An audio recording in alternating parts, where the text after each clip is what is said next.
The wooden door slammed against the adobe wall with such force that dust rained from the ceiling beams. Thomas Hayes stood in the doorway, his weathered face dark with rage, holding a torn piece of fabric in his clenched fist. "You gave aid to a savage." His voice cut through the afternoon heat like a whip crack. Annabelle didn't flinch. She sat at the rough-hewn table, her hands still stained with blood from tending wounds, and met her father's glare with steady gray eyes. At 19, she had inherited his stubbornness, but none of his hatred. "I gave water to a dying man," she said quietly. "A Navajo." Thomas spat the word like poison. "My own daughter, harboring the enemy under my roof." He wasn't armed. He was barely breathing. The slam of his fist on the table silenced her. The clay water jug jumped and tipped, spreading a dark stain across the wood. Martha Gilmore saw him leave at dawn. The whole town knows by now. Thomas's voice dropped to a dangerous whisper. "Do you understand what you've done to our name, to my standing?" Annabelle rose slowly, her calico dress rustling in the tense silence. Outside, she could hear the distant bawling of cattle and the whistle of wind through the canyon.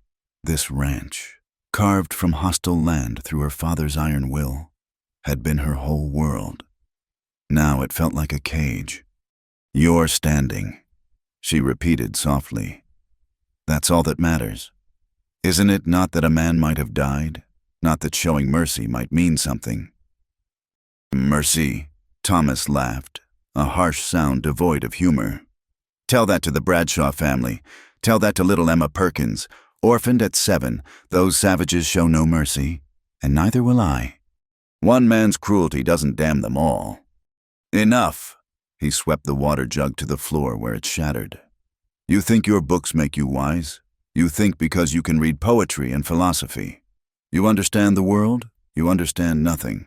Annabelle held her ground.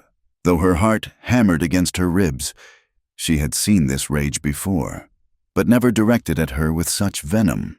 Her mother would have known how to gentle him, but consumption had taken her 3 winters past, leaving Annabelle alone to navigate her father's tempests.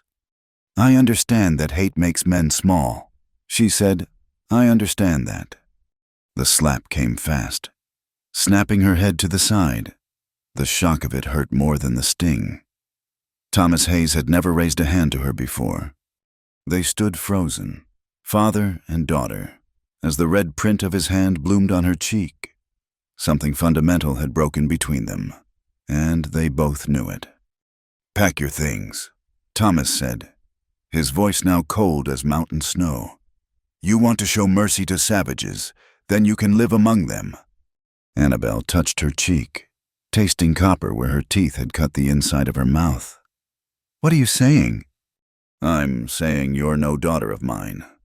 He turned toward the door. "Samuel Morrison asked for your hand last month. So did James Fletcher. Good men, both of them. Men who would have given you a proper life. But you refused them all. Too proud, too stubborn. Well, pride goeth before a fall, girl." "Father." "Don't call me that." He paused in the doorway, not looking back. "You chose them over your own kind. So be it. Tomorrow, when the Navajo come to trade, you'll be part of the bargain. Let's see how much your mercy is worth when you're warming some warrior's bed." The door slammed again, leaving Annabelle alone with the broken pottery and the terrible weight of his words. She sank into the chair, her legs suddenly unable to hold her. Through the window, she watched him stride toward the barn where the ranch hands would be waiting. By nightfall, everyone would know. Thomas Hayes's daughter, the girl who read too much and rode too hard, who refused good Christian marriages and doctored heathens, she would be cast out like spoiled meat. Her hands trembled as she pressed them flat against the table. Part of her wanted to run after him, to beg forgiveness, to play the dutiful daughter he demanded. But the larger part, the part that had saved that wounded man, that had seen the fear in his eyes transform to gratitude, that part stayed seated. She thought of the Navajo man, how he had whispered words in his language as she cleaned his wounds. She hadn't understood them, but the tone was universal thankfulness, blessing, humanity. He had pressed a small turquoise stone into her palm before disappearing into the pre-dawn darkness. She touched it now, hidden in her pocket, smooth and cool against her fingers. The sound of horses made her look up. Through the window, she saw 3 riders approaching her father and 2 ranch hands, their faces grim with purpose. This was happening. This was real. Annabelle stood and walked to her small room. Her possessions were few: a Bible that had been her mother's, 2 precious books of poetry, a silver brush, 3 dresses, and the turquoise stone. She packed them slowly, methodically, as if preparing for a journey rather than an exile. When they came for her at sunset, she was ready. She had washed her face, braided her auburn hair, and put on her best dress, a deep blue cotton that her mother had made. If she was to be bartered like cattle, she would go with dignity. "Time to go," Thomas said from her doorway. He wouldn't meet her eyes. The ride to the trading post took 2 hours through country painted gold and crimson by the dying sun. Annabelle memorized every mesa, every twisted juniper, every familiar landmark.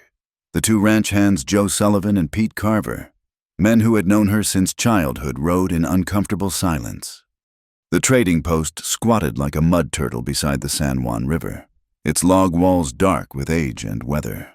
Already, cook fires dotted the surrounding area where Navajo families had made camp. The sound of horses, dogs, and voices in 2 languages created a constant hum. Thomas dismounted and spoke quietly to Marcus Webb.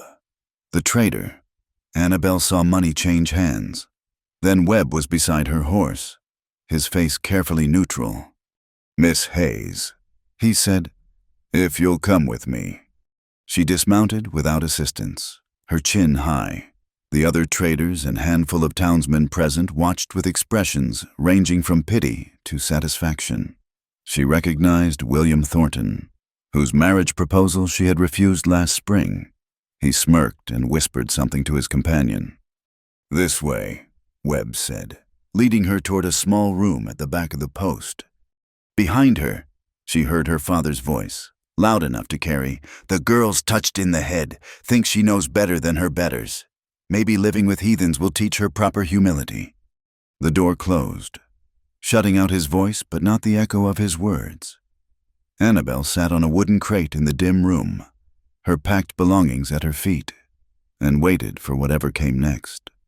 Through a crack in the wall, she could see the first stars emerging in the darkening sky.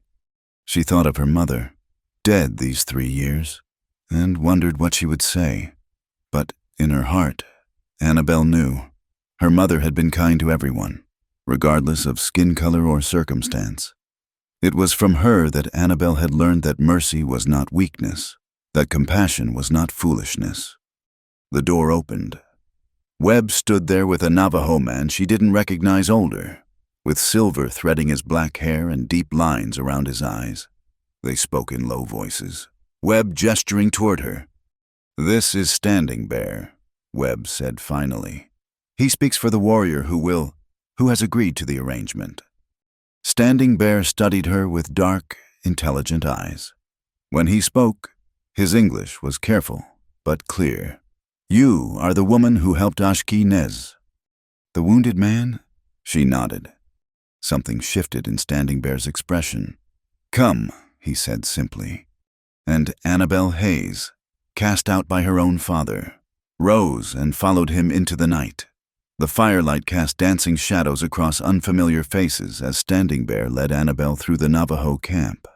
Dogs barked and children peered from behind their mothers' skirts, their dark eyes wide with curiosity. The smell of sage smoke and roasting meat filled the air, so different from the beef and beans of her father's ranch. They stopped before a fire where several men sat in conversation. One rose as they approached, tall, lean, moving with the fluid grace of a mountain cat. The flames illuminated sharp cheekbones, a strong jaw, and eyes that seemed to hold depths of shadow and light. Standing Bear spoke in Navajo, gesturing toward Annabelle. The tall man listened without expression, his gaze never leaving her face. She forced herself to meet those eyes. though her heart hammered like a smithy's anvil. "This is Kehasti," Standing Bear said, switching to English. "He has agreed to—" He paused, searching for words. "To take responsibility for you." Kehasti. The name meant something, she thought, but her mind was too scattered to grasp it. She had expected someone older, crueler looking, someone who matched the savage caricatures her father painted. Instead, this man seemed carved from stillness itself, watchful and contained. "You are the one who helped Ashki Nez," Kehasti said. His English was accented but clear, each word carefully chosen. "Yes," her voice came out steadier than she felt. "He is my sister's son." A pause. "He lives because of you." The men around the fire murmured among themselves.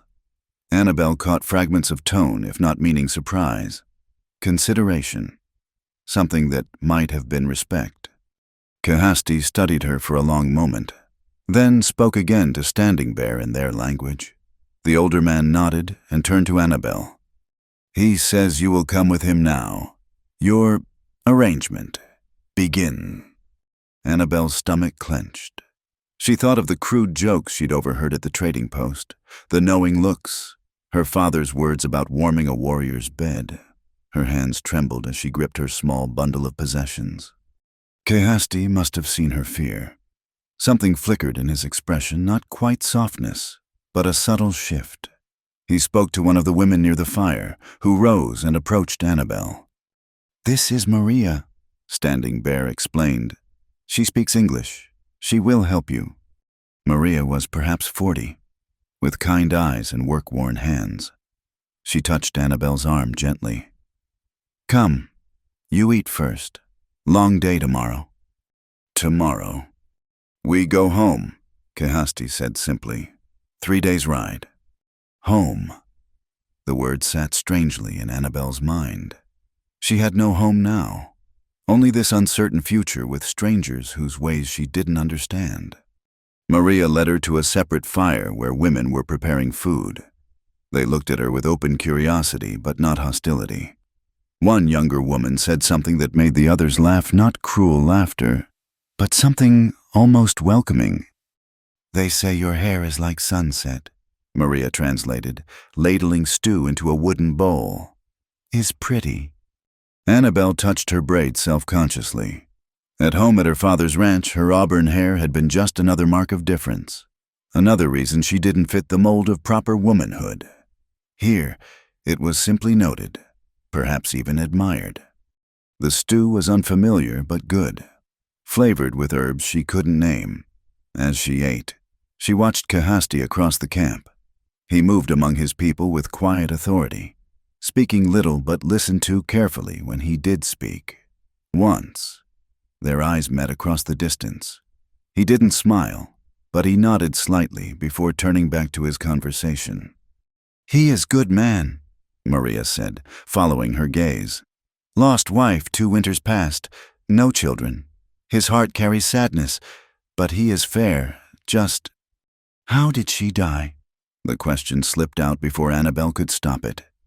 Maria's expression closed slightly. "Soldiers came. Many died." She touched Annabelle's hand. "But you are safe. Kehasti keeps his word. Always." Safe. The word should have been comforting, but Annabelle felt anything but safe. She was a white woman in a Navajo camp, traded by her own father, bound to a man she didn't know. Every certainty of her life had crumbled in a single day. When the meal was finished, Maria led her to a small shelter made of brush and canvas. "You sleep here tonight. Tomorrow, we pack. Go to winter camp." "Where is—" Annabelle hesitated, heat rising in her cheeks. "Where does he—" Understanding flickered in Maria's eyes. "Kehasti sleeps with the men tonight. You are not wife, not yet, maybe not ever. If you choose different." "Choose!" Hope sparked in Annabelle's chest. "I have a choice." Maria smiled sadly. "Always choice, but where you go back to father who threw you away, to town where people spit when they see you, or forward, to new life." She squeezed Annabelle's shoulder gently. "Sleep now. Tomorrow answers come. Alone in the shelter, Annabelle lay on unfamiliar blankets that smelled of smoke and earth. Through the brush walls, she could hear the camp settling for the night's soft voices. A baby crying, horses shifting and blowing. So many lives intertwined. So different from the isolated ranch where the nearest neighbor was an hour's ride away. She thought of her father, probably drinking whiskey with the hands, congratulating himself on ridding the family of shame. Did he feel any regret? Any second thoughts? She touched her cheek where he had struck her, the first and last time he'd ever raised a hand to her. No, she decided. Thomas Hayes was not a man who questioned his own righteousness. Sleep came fitfully, broken by unfamiliar sounds and dreams of falling. When dawn touched the eastern sky, she woke to find Maria already there with water for washing and clean clothing. Navajo clothes, Maria explained, holding up a long skirt and velvet blouse. Your dress not good for riding. 3 days is long time. The clothes felt strange but comfortable, the skirt fuller than what she was used to, allowing for easier movement. Maria helped her replait her hair, weaving in a strip of red cloth. Now you look less... Maria searched for the word. Less easy to see. Soldiers sometimes come. Better they not notice white woman traveling with us. When Annabelle emerged from the shelter, the camp was already bustling with activity. Children ran between the fires while women packed household goods onto travois. Men checked horses and weapons with practiced efficiency. Kahasti appeared leading 2 horses, a spotted mare, and his own mount, a powerful black stallion. He looked at her transformed appearance and nodded approval. You ride well? He asked. Yes. It was one of the few things she took pride in. Her skill with horses. Good, long journey. He showed her how to secure her few belongings to the mare's saddle. His hands quick and sure. When he helped her mount, his touch was impersonal, careful, this close. She could see the fine lines around his eyes, a thin scar along his jaw. He smelled of leather and sage. Stay close, he said. Do not wander. Do not speak to outsiders if we meet them. Understand? She nodded, throat tight with a mixture of fear and something else, anticipation. Despite everything, part of her thrilled at the thought of leaving the familiar territory behind, of seeing what lay beyond the mesas and valleys she had known all her life. The band moved out as the sun cleared the horizon. A long line of horses, dogs, and people flowing across the landscape like water finding its course. Annabelle rode near the middle, Maria on one side, Kahasti ranging ahead and back, checking on everyone. As the trading post disappeared behind them, Annabelle didn't look back. Whatever lay ahead, hardship, strangeness, possible happiness, or certain sorrow, it had to be better than the life she'd been denied, the cage of others' expectations. The mare's gait was smooth, the morning air cool on her face, around her. The Navajo talked and laughed, living their lives with the same simple humanity she'd witnessed anywhere. Children played games from horseback. A young couple rode close together, sharing private jokes. An old woman sang softly to herself, her voice carrying across the sage. The winter camp nestled in a protected canyon where red rocks rose like ancient sentinels against the sky. After 3 days of hard riding, Annabelle's body ached in places she didn't know could hurt, but she had kept pace without complaint. Pride, perhaps foolish pride, had kept her back straight and her face composed even when every muscle screamed. Kahasti led her to a traditional hogan, its door facing east toward the rising sun. The dwelling was larger than she expected, built of logs and covered with packed earth. Smoke drifted from the smoke hole at the center. This is where you stay, he said, dismounting with the same fluid grace she'd noticed before. My sister lives here too. She will teach you. His sister emerged as if summoned, a woman perhaps 10 years older than Annabelle, with intelligent eyes and a guarded expression. She spoke rapidly to Kahasti in Navajo, her tone sharp with questions. This is Yanaba, Kahasti said. She speaks little English, but she understands more than she shows. Yanaba circled Annabel slowly, taking in everything from her borrowed clothes to her sun-reddened face. Finally, she spoke a single word that needed no translation. The tone of dismissal was universal. "She says you are weak," Kehasti translated without emotion. "Soft, like all white women." Heat flared in Annabel's cheeks. "Then she'll be surprised." Something flickered in Kehasti's eyes. Amusement, he spoke to his sister, who snorted and gestured toward the Hogan entrance. Inside, the dwelling was dim and smoky, but surprisingly comfortable. Woven blankets covered the packed earth floor. Cooking pots and tools hung from the log framework. A fire burned in the central hearth, its smoke drawing up through the hole above. Yanaba pointed to a pile of blankets in one section. "You, there!" The English words were harsh with accent, but clear enough. Annabel set down her bundle and looked around. This would be her world now, this single room shared with a woman who clearly resented her presence. Through the smoke hole, she could see a patch of sky already darkening toward evening. Yanaba thrust a water jar into her hands and pointed outside. The message was clear: earn your keep or starve. The spring was a 10-minute walk from the Hogan, down a rocky path that threatened to twist ankles. Other women were already there, filling their jars and gossiping. Conversation stopped when Annabel appeared. She felt their eyes like physical weight as she knelt by the water. The jar was heavier than she expected when full. She struggled up the path, water sloshing, her arms burning. Halfway up, she had to stop and rest. A shadow fell across her. "White women are weak," a young woman said in careful English. She was perhaps Annabel's age, pretty despite the mocking smile. "You won't last the winter." "We'll see," Annabel said, hefting the jar again. The woman laughed and said something to her companions. They all laughed too, the sound following Annabel up the path. By the time she reached the Hogan, her dress was soaked with spilled water and sweat. Yanaba looked at the half-empty jar and shook her head. She took it without a word and poured the water into a larger vessel, then handed the jar back. Again. 3 more trips Annabel made as darkness fell. Her hands blistered, her back ached, but each time she returned with more water than before. And by the last trip, Yanaba almost nodded approval. Dinner was corn mush and dried meat, eaten in silence. Kehasti didn't appear. Through Maria, who stopped by briefly, Annabel learned he often slept outside or with the other men, only using the Hogan during the worst weather.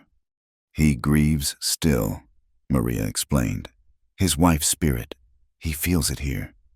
That night, lying on the unfamiliar blankets, Annabel listened to Yanaba's breathing and the distant sounds of the camp. Dogs barked, a baby cried and was hushed. Someone played a flute, the notes drifting like smoke on the cold air. Her hands throbbed where blisters had formed and broken. Tomorrow, she knew, would bring more water hauling, and who knew what other tasks. This was her punishment. Her father would say, this was what came of pride and disobedience. But as sleep crept over her, Annabel thought of the ranch where she'd been a prisoner in all but name, where every day had been the same suffocating routine, where her thoughts and dreams were sins to be beaten down. Here, at least, the cage bars were visible. Here, she could see what she was fighting against. The next days blurred together in a rhythm of work and exhaustion. Water hauling, grinding corn until her arms screamed, gathering firewood from increasingly distant sources. Yanaba was a harsh taskmaster, demonstrating each job once with impatient gestures, then expecting perfection. The other women remained distant. Some watched her struggles with amusement, others with something like pity. The pretty young woman from the spring, Annabel learned her name was Nijoni, seemed to take particular pleasure in witnessing her failures. "Look," Nijoni would say to her friends when Annabel spilled cornmeal or struggled with the grinding stones. "The Bilagana tries so hard, like a child learning to walk." Kehasti remained a distant figure, checking on them occasionally but rarely speaking. When he did address Annabel, it was to ask if she needed anything. She always said no, even when her stomach cramped with hunger because she couldn't stomach the unfamiliar food, even when her blistered hands left blood on everything she touched. "You are stubborn," he said one evening, finding her struggling to lift a water jar with hands wrapped in torn fabric. "I'm surviving," she shot back. "Surviving and living are different things." He studied her for a moment. "Yanaba pushes you hard. I could speak to her." "Don't." The word came out sharper than intended. "I don't need your protection." His expression didn't change, but something shifted in the air between them. "No," he said finally. "I don't think you do." After he left, Annabelle sat in the dying light, cradling her damaged hands. She thought of her books, carefully packed but untouched since arrival. No time for poetry when there was water to haul, corn to grind, life to be scraped from this hard land, one painful task at a time. The breakthrough came unexpectedly through food. 2 weeks into her new life, Annabelle woke to find Yanaba sick, burning with fever. The older woman tried to rise anyway, but collapsed back onto her blankets, muttering what were clearly curses in any language. Annabelle hesitated. This woman had shown her nothing but hardness, but leaving her to suffer went against everything Annabelle's mother had taught her about basic human decency. She found Maria and explained. The older woman came quickly, bringing herbs and knowledge. Together, they tended Yanaba through the day, cooling her fever, dribbling water between her cracked lips. "You know healing?" Maria asked, watching Annabelle work. My mother taught me before she died." "Ah," Maria nodded, understanding. "Mother knowledge is strong." When Yanaba's fever broke near sunset, she opened her eyes to find Annabelle wiping her face with a damp cloth.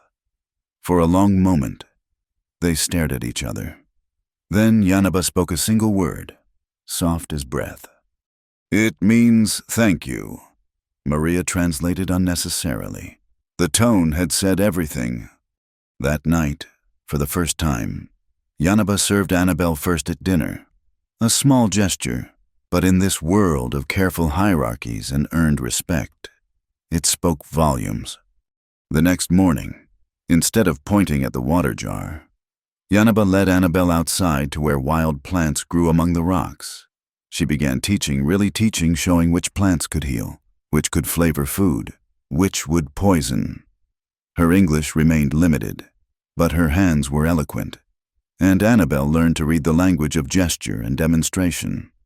Spring came slowly to the canyon, painting the desert with unexpected colors. Purple lupines pushed through the red earth. Tiny yellow flowers starred the prickly pear cacti. Annabelle learned their names from Yanaba, not just the English or Spanish names she might have known, but the Navajo names that carried meaning and memory. "This one," Yanaba said, crushing silvery leaves between her fingers. "For when baby won't come. This one," pointing to a different plant. "For when baby comes too fast." Annabelle's hands, once soft and useless, had grown calloused and sure. She could grind corn without spilling, haul water without stopping, identify a dozen healing plants by sight and smell.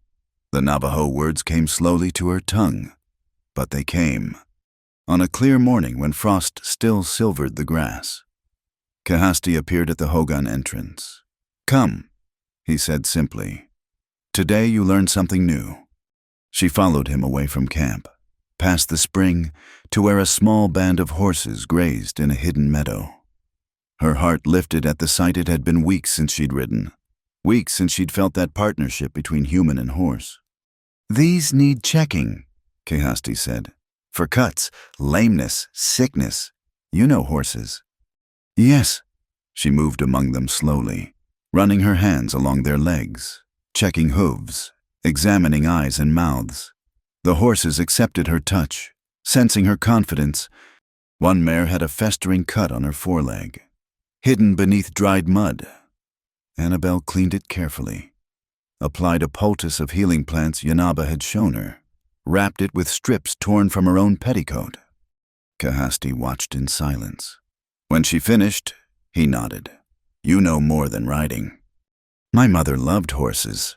She taught me to care for them, not just use them. Your mother was wise. He paused, studying the horizon. Can you track animals a little? My father. She stopped, the word bitter on her tongue. Show me. They spent the morning reading sign the delicate prints of deer, the pad marks of coyote, the difference between fresh tracks and old. Kehasti taught with patience, pointing out details she would have missed: how a dragging toe meant injury, how the depth of print showed an animal's weight and health. Why are you teaching me this? She asked finally. He was quiet so long she thought he wouldn't answer. My wife, he said at last. She was taken in a raid. Soldiers came while the men were hunting. The women had no skills to run, to hide, to survive alone. She died trying to protect others. The pain in his voice was carefully controlled, but unmistakable. I think, he continued, it is wrong to keep anyone helpless, man or woman, Navajo or white. The world is hard. All should know how to live in it. They walked back in companionable silence, at the camp's edge. Najoni waited with 2 other young women, their faces bright with malicious anticipation. Teaching your white woman to track? Najoni asked in English, for Annabelle's benefit. Perhaps she can track her way back to her people. Kehasti's expression didn't change, but his voice carried quiet authority. She has proven herself useful. Can you say the same? When did you last check the horses? When did you gather medicine plants without being told? Najoni's face darkened. She spat something in Navajo and stalked away, her friends trailing behind. She wants you, Annabelle said without thinking, then felt heat flood her cheeks. Kehasti's mouth quirked, not quite a smile.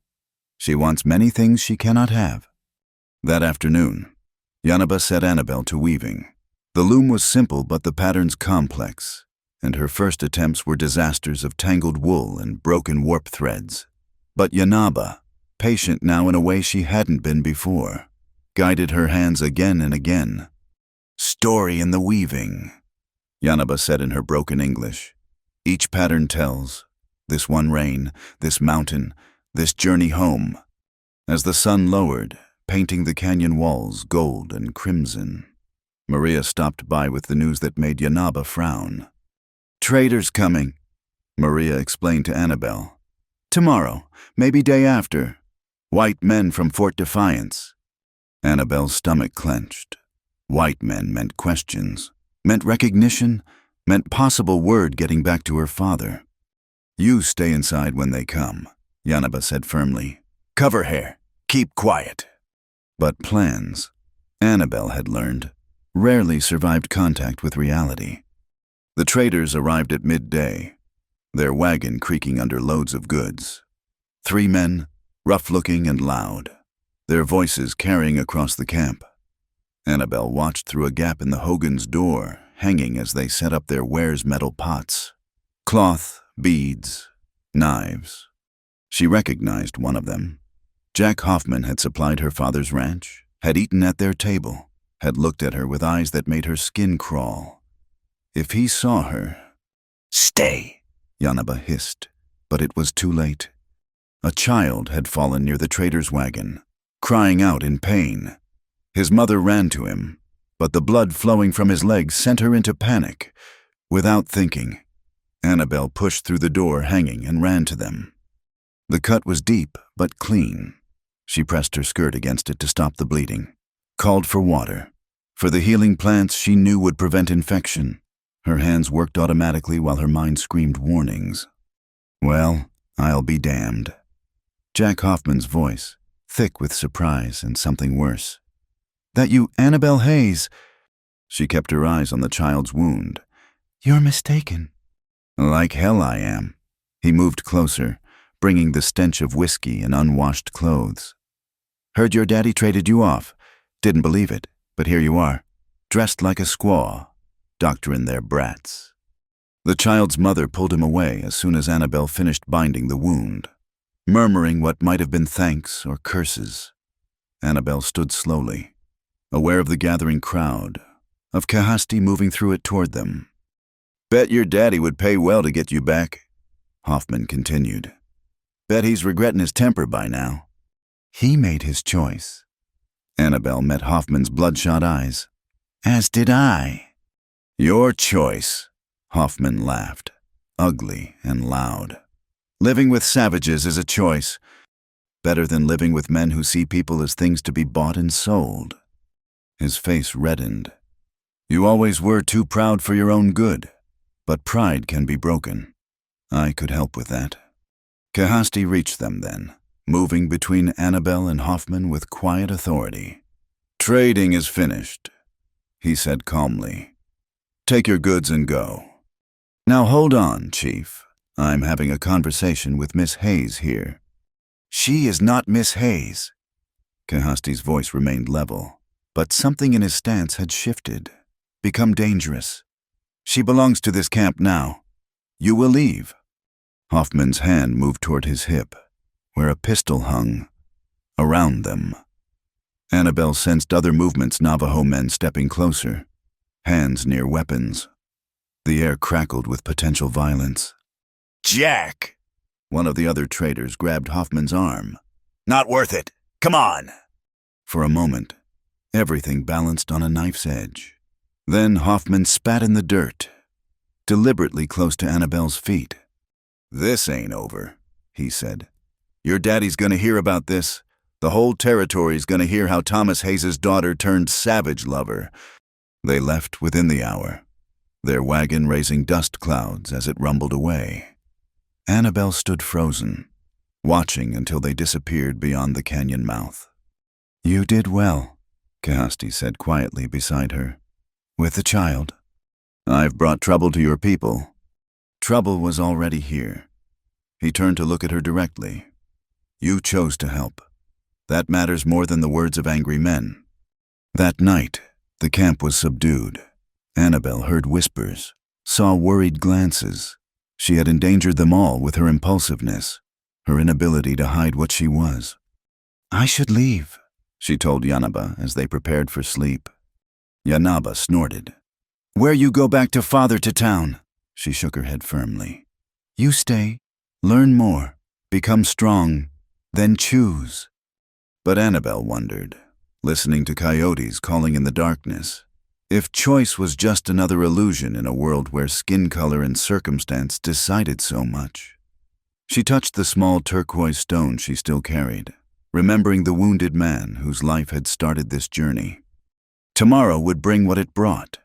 Tonight, she was here, suspended between worlds, belonging fully to neither, but slowly, carefully, building something that might be called home. The news came with the summer heat, carried by a Mexican trader who specialized in information as much as goods. Annabelle was grinding corn outside the hogan when she heard her name spoken among rapid Spanish and Navajo.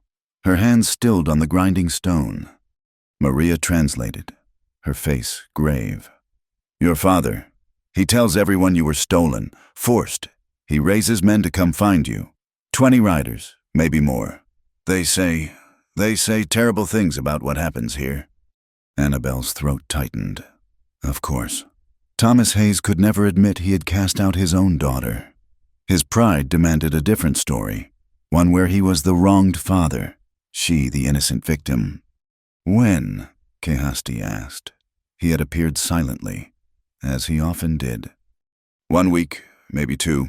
They gather supplies, weapons. The trader says they talk of teaching the Navajo a lesson. Around them, the camp's normal rhythms continued, but Annabelle felt the undercurrent of tension. Children still played, women still worked, but eyes kept drifting to the canyon entrance, to the horizon where danger might appear. I should go, Annabelle said. If I return voluntarily, tell them I wasn't harmed. They won't believe you. Kahasti's voice was flat with certainty.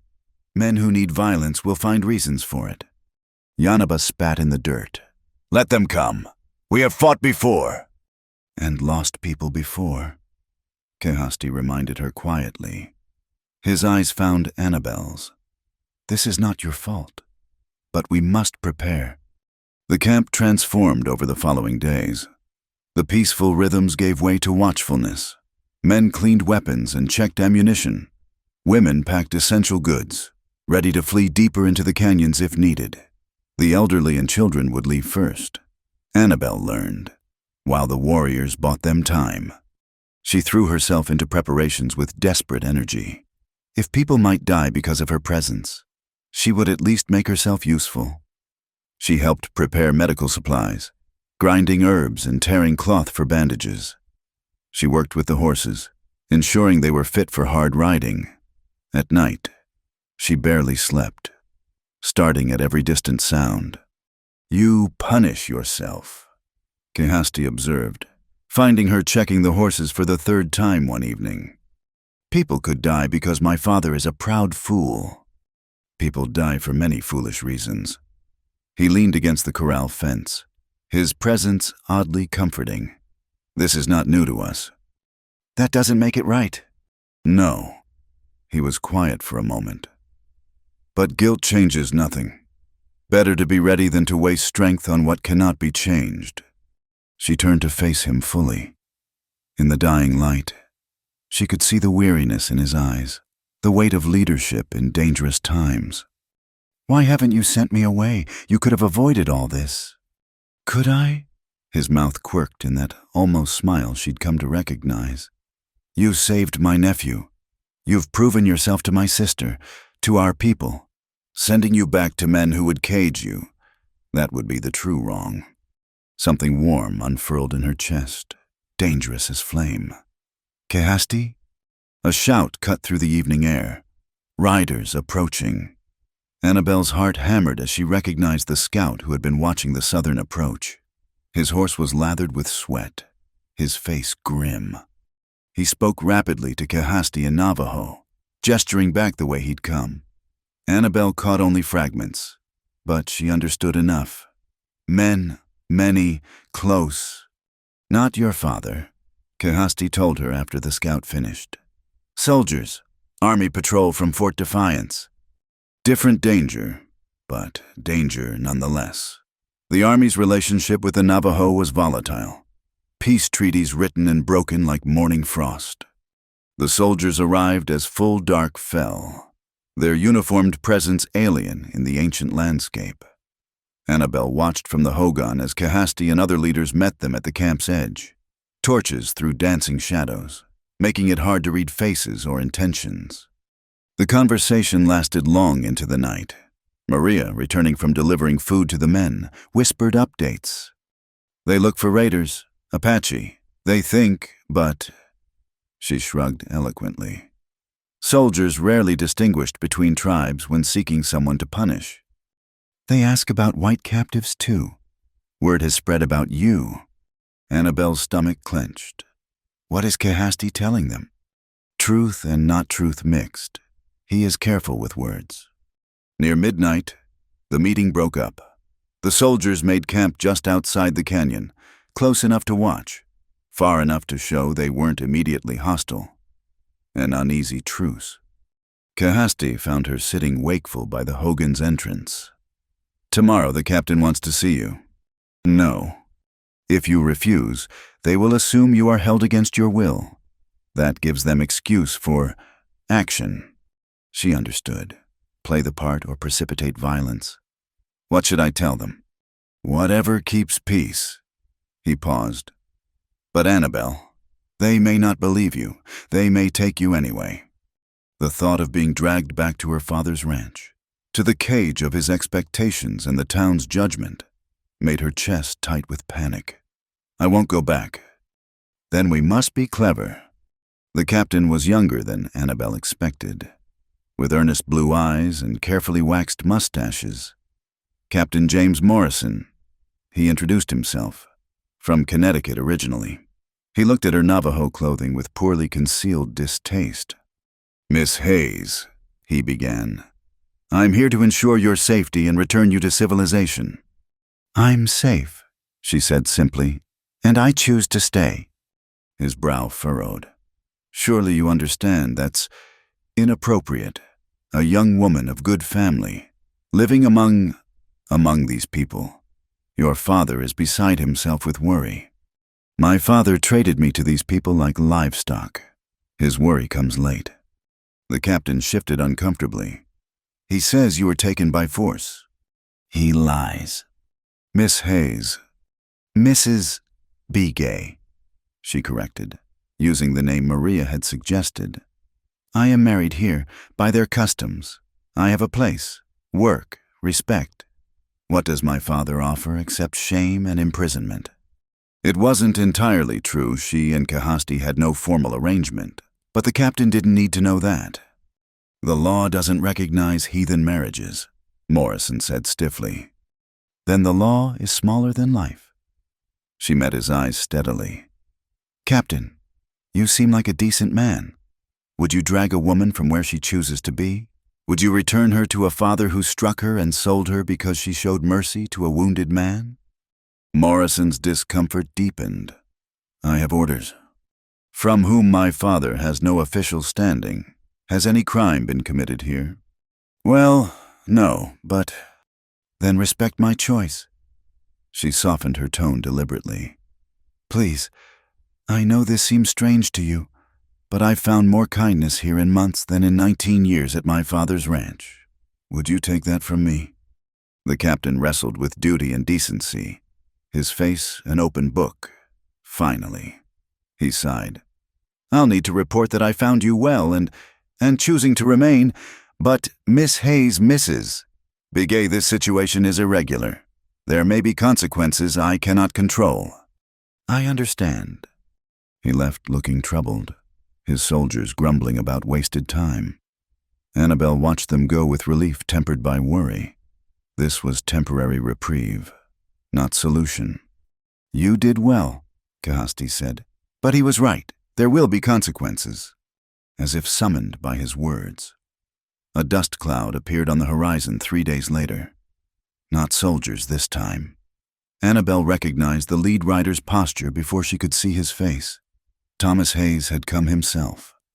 20 men, as promised, armed, angry, ready for violence. They stopped just outside bow range, her father riding forward with 2 others. Annabelle, his voice carried across the distance. I've come to take you home. She emerged from the hogan, Kahasti beside her, Yanaba behind. The entire camp had gone still, watching. This is my home now, she called back. Thomas Hayes's face darkened with rage even at this distance. You will return with me, or these savages will pay the price. I'll see this whole camp burned before I leave you here. You would murder innocents for your pride. Her voice cracked with emotion. Mother would be ashamed of you. Don't you speak of her. He stood in his stirrups. She died believing you were a good daughter. Thank God she can't see what you've become. The words hit like physical blows, but Annabelle stood firm. Around her, she sensed Navajo warriors moving into position. Weapons ready. The air itself seemed to hold its breath. I became someone who chooses her own path, she said. Someone who sees people, not savages. Someone Mother would have understood, even if you cannot. Choose then, Thomas roared. Choose them and be damned, but know this, you are dead to me, dead to all decent folk. Your name will be spoken as a curse, a warning to daughters who forget their place.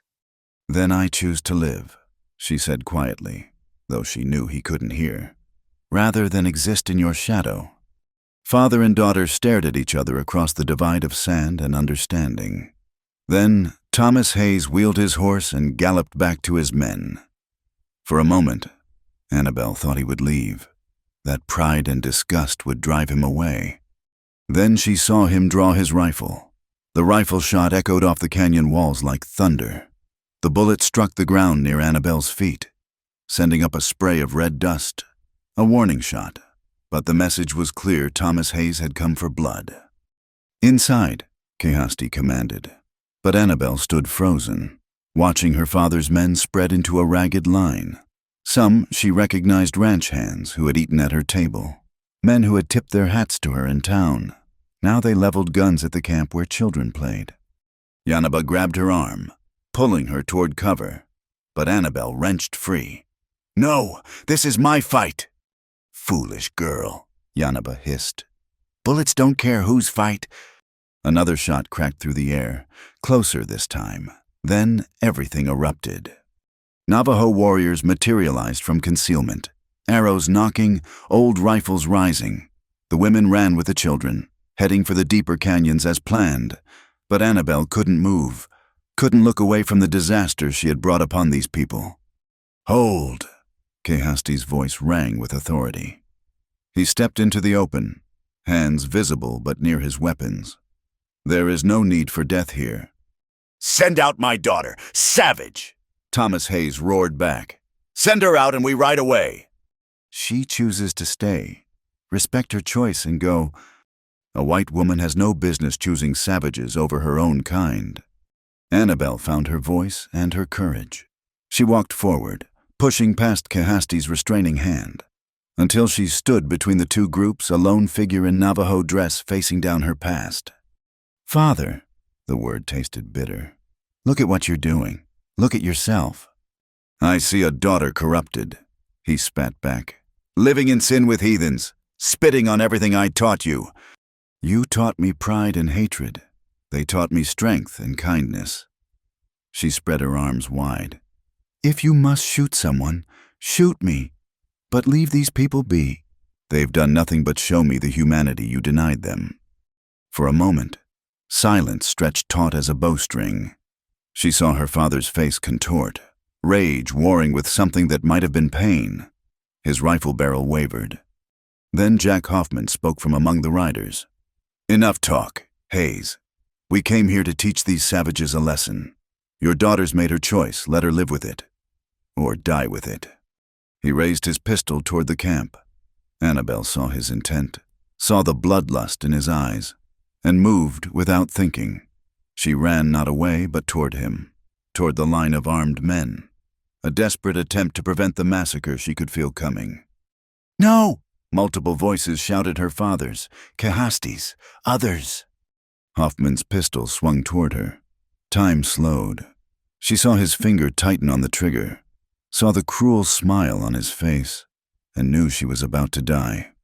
The arrow took Hoffman in the shoulder, spinning him from his horse. His shot went wild, the bullet whining off rock. Then the world exploded into chaos. Gunfire erupted from both sides.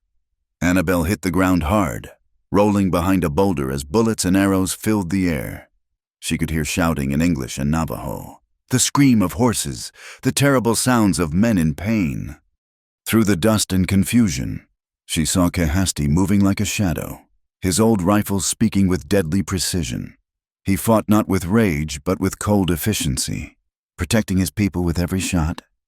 Her father had taken cover behind his horse. Shouting orders, his men seemed too panicked to follow.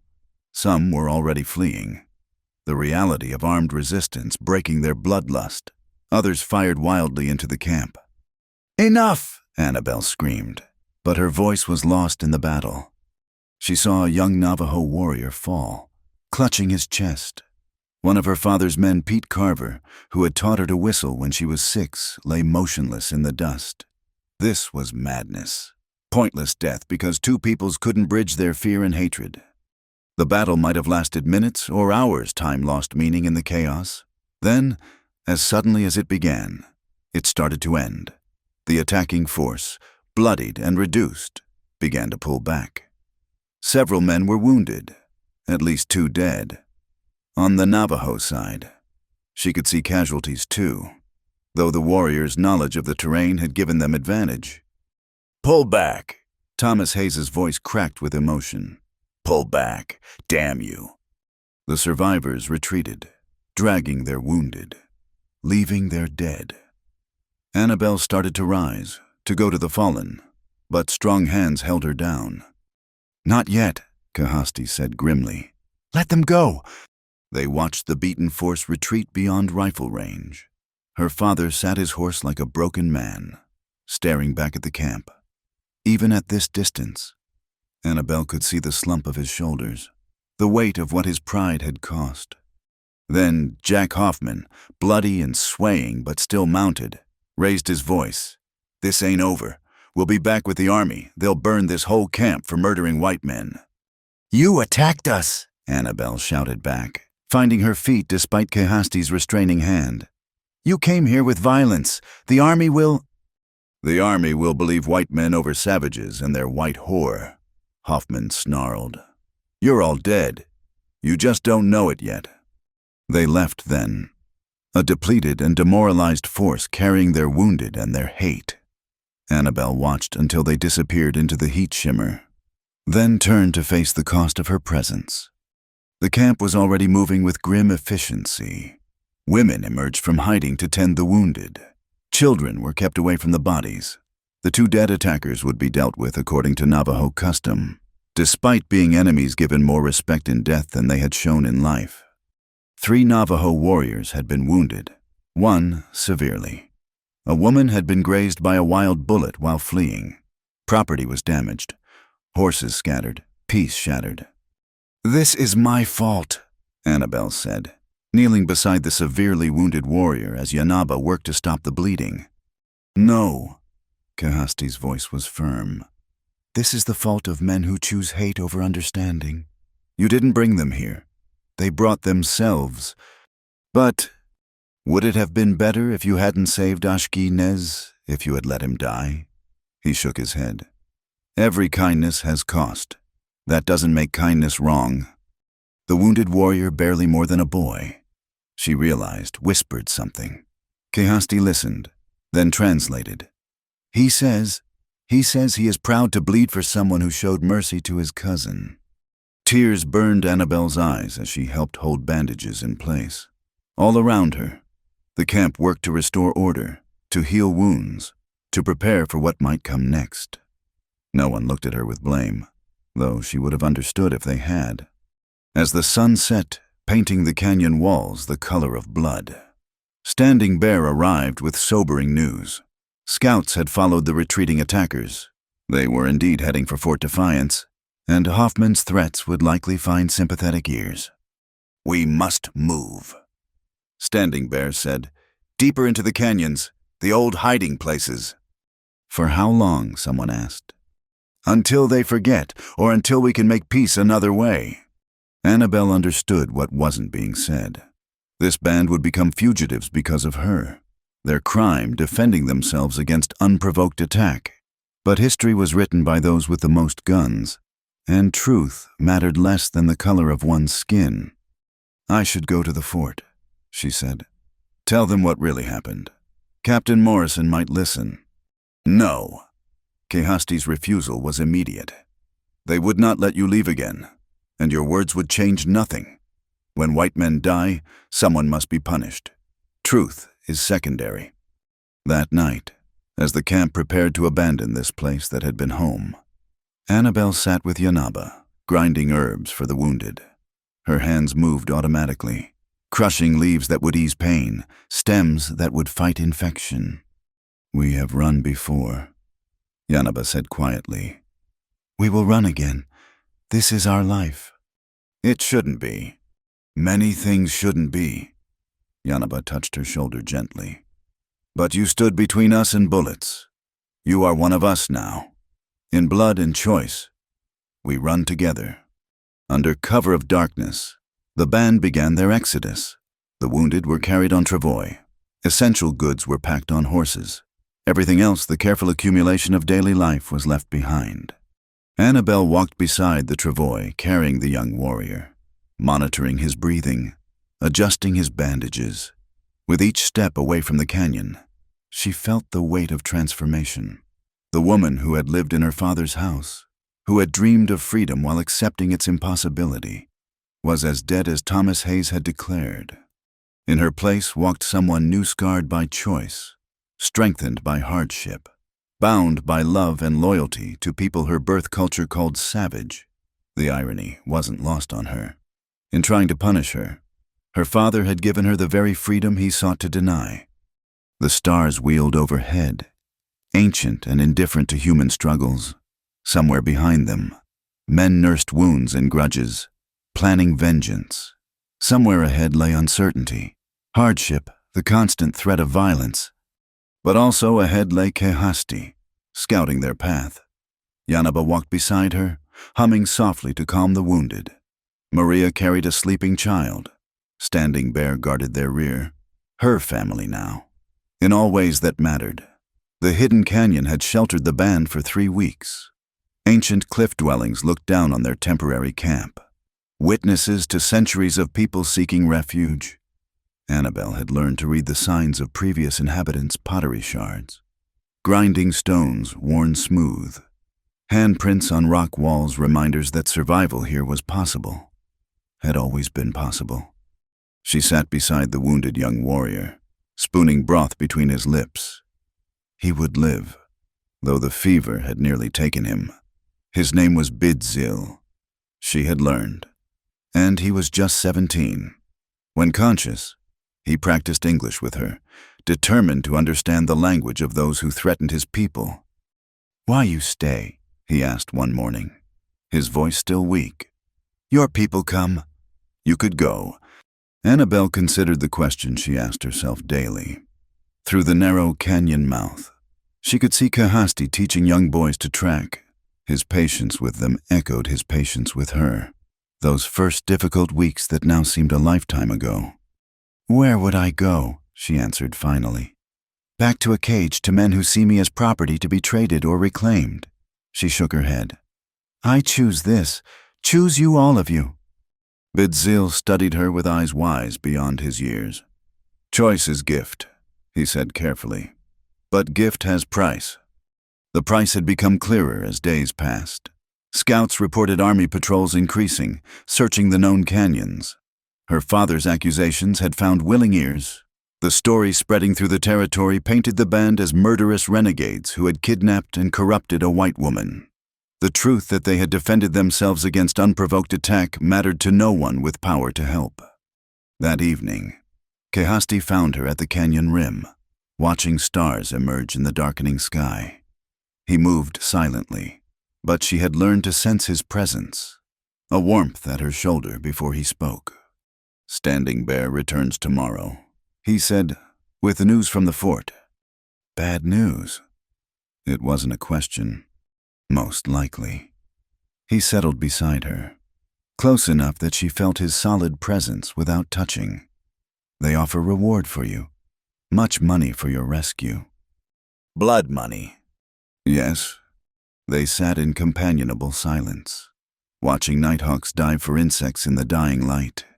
These quiet moments had become precious islands of peace in uncertain seas. "I've been thinking," Annabelle said eventually. "If I went to them voluntarily, told them I choose to stay." "We discussed this. They would not believe, would say I corrupted your mind, forced you." His jaw tightened. "They need their story of savage kidnappers. Truth serves no purpose." "Then what do we do, run forever?" He was quiet so long she thought he wouldn't answer. When he spoke, his voice carried weight she hadn't heard before. "There is another way, north into Colorado territory. My mother's people live there, far from army forts. We could find peace." He turned to look at her directly. In the starlight, his face was plains of shadow and certainty. "I lost one wife to violence. I will not lose." He stopped, looking away. "The band needs new place, safe place." But Annabelle had heard what he didn't say, felt it in the space between them that had been shrinking for months. "Kehasti, you asked about choice," he said quietly. "I give you one now. Come north with us, with me by your will. Not as captive, not as trade, but as woman who chooses her path." He paused, weighing words, maybe choosing her partner. Her heart hammered against her ribs. She thought of all the marriage proposals she had refused back home, proper men offering proper cages. This was different.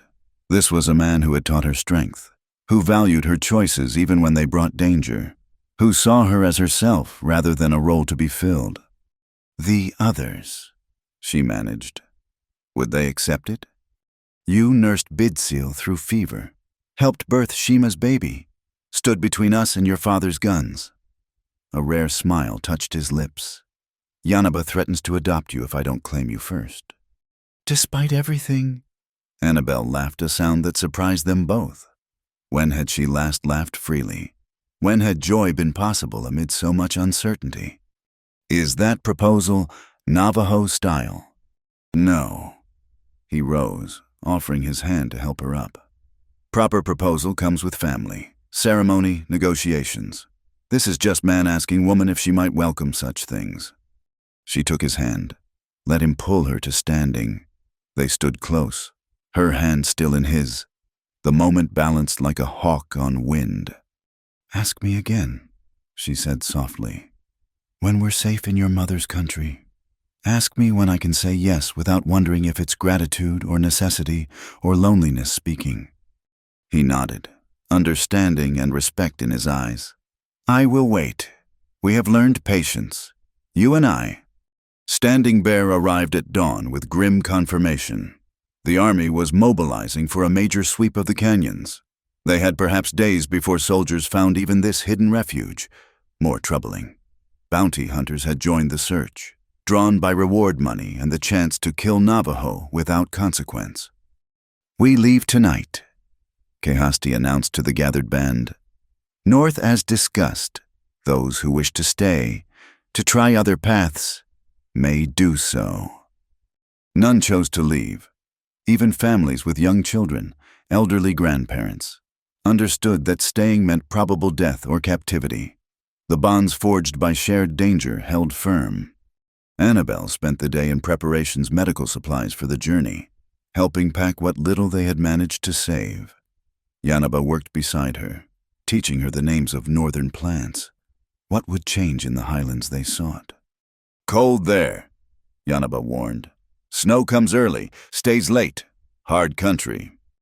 Harder than this. Yanaba considered different hard, but also different peace. Maybe better peace. As sunset approached, painting the ancient cliff dwellings gold, Annabel made her final rounds. Bidzeel was strong enough to ride. The other wounded had healed enough to travel. She had done what she could with limited supplies and knowledge earned through necessity. At her small medical station, just a flat rock where she prepared herbs and tended injuries, she found a gift, a small leather pouch containing turquoise beads, shell and polished stones. No note, but she recognized Kehasti's work in the careful beading. For journey, Maria explained, appearing at her shoulder. Protection and promise both. Annabel fastened the pouch to her belt, feeling its weight like an anchor to this new life she had chosen, or that had chosen her. Either way, she would move forward rather than back. The exodus began under cover of darkness. Unlike the panicked flight from their previous camp, this was organized retreat. Scouts ranged ahead and behind.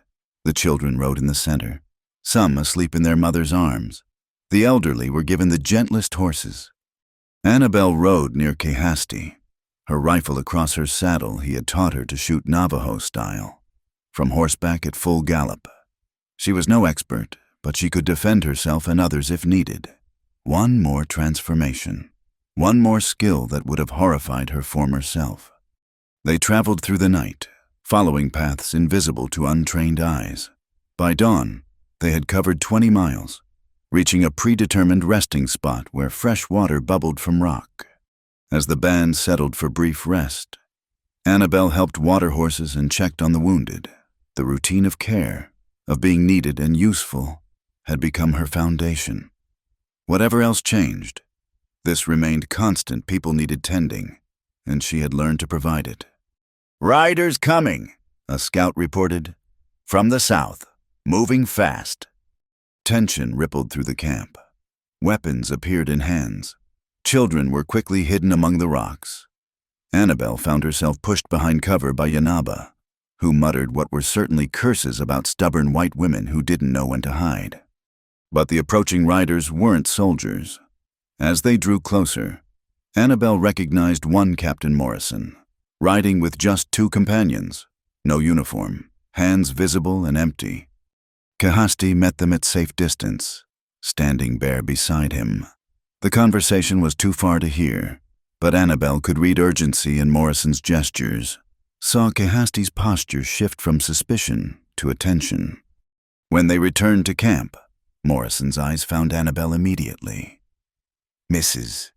Be gay," he said, using the name she had claimed. "I bring warning." "Speak," Kahasti commanded. Morrison dismounted, exhaustion clear in his movements.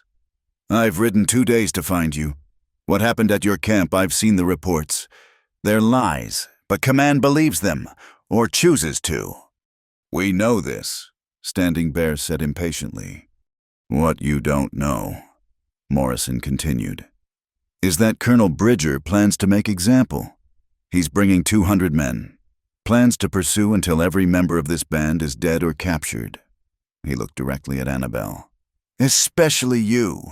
Says a white woman choosing savages over civilization undermines everything." The words hung heavy in morning air. 200 soldiers, artillery, perhaps, modern weapons against a band with children and elderly, already worn by flight. "Why tell us?" Kahasti asked quietly. "You risk much." Morrison straightened, dignity overcoming exhaustion. "Because I've seen what you are. Families, people. What they plan is massacre, not justice." He paused. "And because I remember a woman asking if I would drag her from where she chose to be, I couldn't live with being part of that." "What do you suggest?" Annabelle asked. "Cross into Colorado territory quickly. Bridger can't pursue beyond jurisdiction without cause. You have perhaps 3 days before his force is positioned." Morrison pulled a map from his coat. "I've marked water sources, passages, things I remember from my surveying days." The gift was beyond price knowledge that could mean life or death. Kahasti took the map with formal gratitude that said more than many words. "You should go," Morrison said, mounting again. "And I was never here." "Captain," Annabelle called as he turned to leave. "Thank you." He touched his hat brim. "Make it worth it. Mrs. Be gay. Live well." As his small party disappeared into the warming day, the band exploded into motion, 3 days to cover perhaps 60 miles through rough country, with children and wounded. It would take everything they had. "We can do this," Annabelle said, as much to herself as anyone. Kahasti looked at her, something fierce and proud in his expression. "Yes," he said simply. "We can." The aspens were turning gold when they finally stopped running. 3 months had passed since their flight from Arizona territory. 3 months of constant movement, watching their backs, starting at every distant dust cloud. But here, in this high valley where Kahasti's mother's people dwelt, they could finally breathe. Annabelle stood at the edge of the new camp, watching the sun paint the mountains crimson and gold. Her hands were busy weaving. Yanaba's teaching had finally taken root.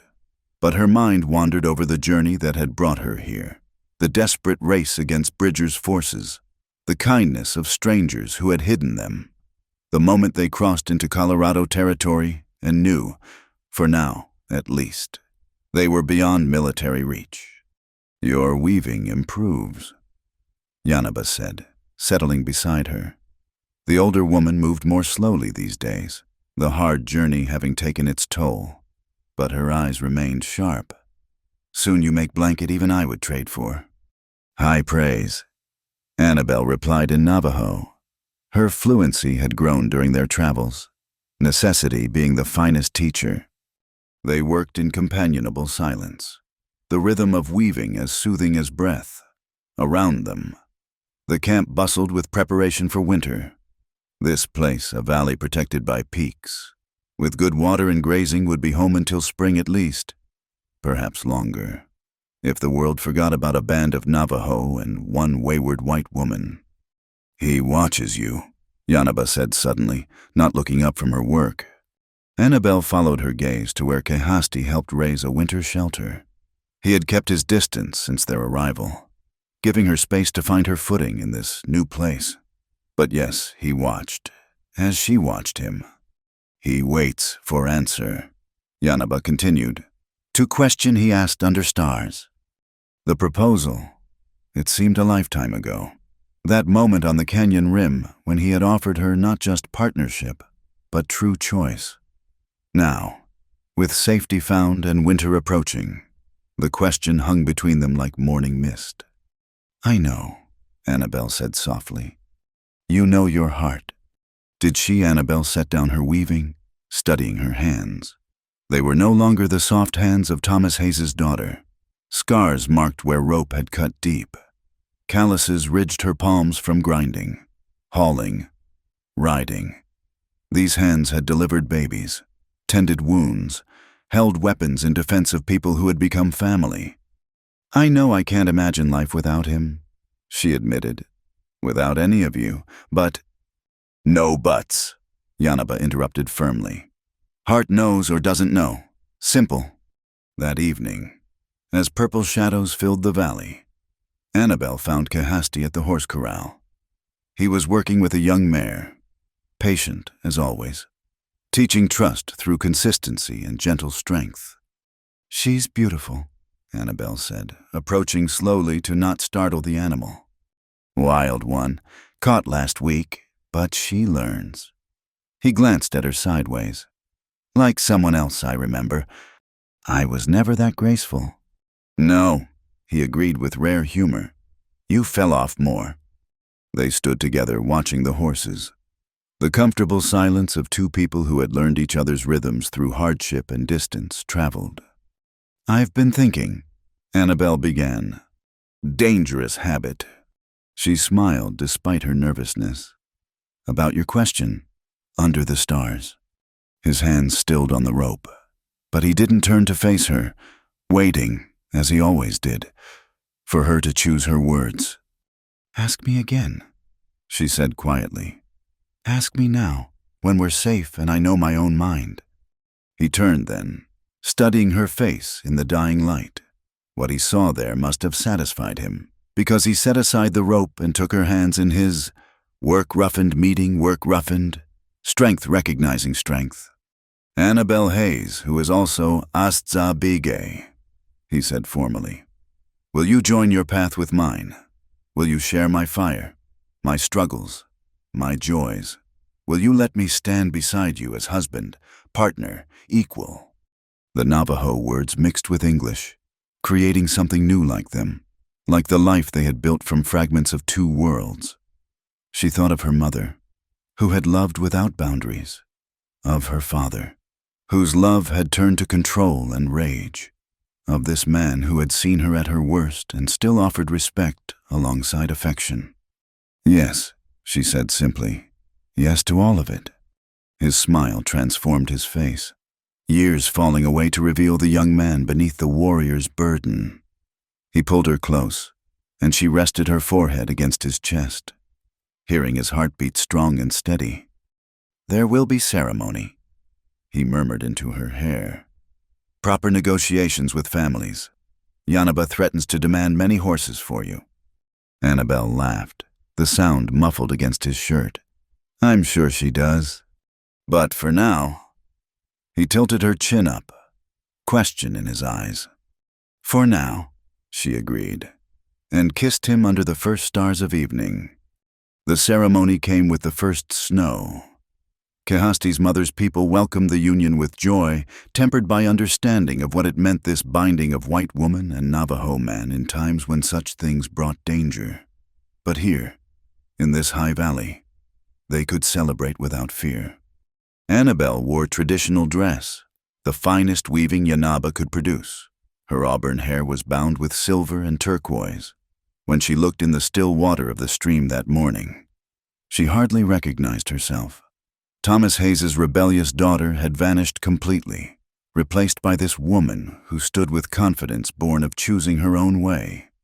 The ceremony blended traditions, Standing Bear presiding with words both ancient and adapted for unusual circumstances. When Kehasti placed a necklace of turquoise around her neck, each stone chosen for meaning. Strung with patience, Annabelle felt the last walls inside her crumble. She belonged, not to him, but with him. Not to this place, but in it.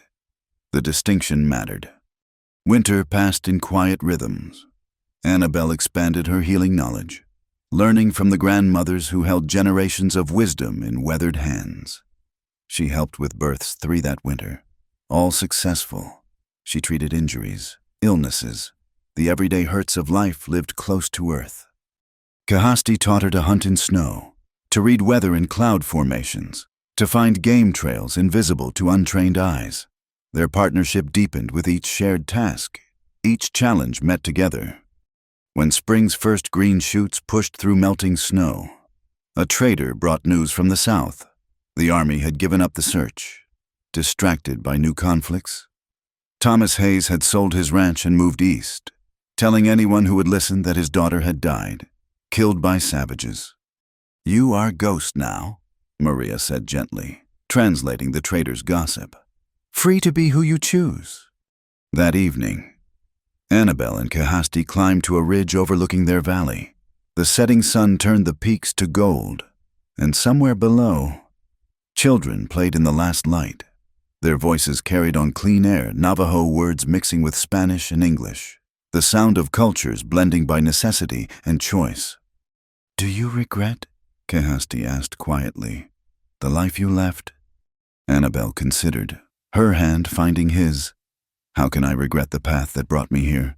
Every hardship, every loss, every moment of fear, they all led to this. To you, to home. Even your father's cruelty. Even that." She turned to face him fully. "He thought he was punishing me by casting me out. Instead, he gave me freedom. The freedom to find my true self, my true people, my true love." She smiled, peace settling into her bones like summer warmth. "I wouldn't change any of it." They stood together as stars emerged, 2 people who had found each other across impossible divides. Below them, their adopted family prepared evening meals, tended children, lived the simple, profound life of community. Annabelle thought of the books she had loved, still carefully preserved in their dwelling, stories of great adventures and noble heroes. But this quiet life built on daily choices, small kindnesses, stubborn survival. This was the greatest adventure she could imagine. "Come," Kahasti said as full dark approached. "Yanaba threatens to give our dinner to dogs if we're late again." "She wouldn't dare." "She would. You know she would." Laughing, they made their way down the slope toward the fires of home. Annabelle Hayes was indeed dead, as her father had declared. In her place walked Asa Bege, woman who chooses wife, healer, bridge between worlds. The girl who had saved a wounded Navajo man out of simple human mercy could never have imagined where that single act would lead. But the woman who emerged from that journey wouldn't have it any other way. In the high valley where aspens turned gold each fall, where children played in 3 languages, where love transcended the boundaries others would impose, Annabelle had found her true home at last, and in finding it, she had found herself. Thank you for listening to this story. I'd love to hear where you're enjoying this tale from. Please share in the comments below. Don't forget to subscribe to the From Wild West channel and let me know your thoughts about Annabelle's journey.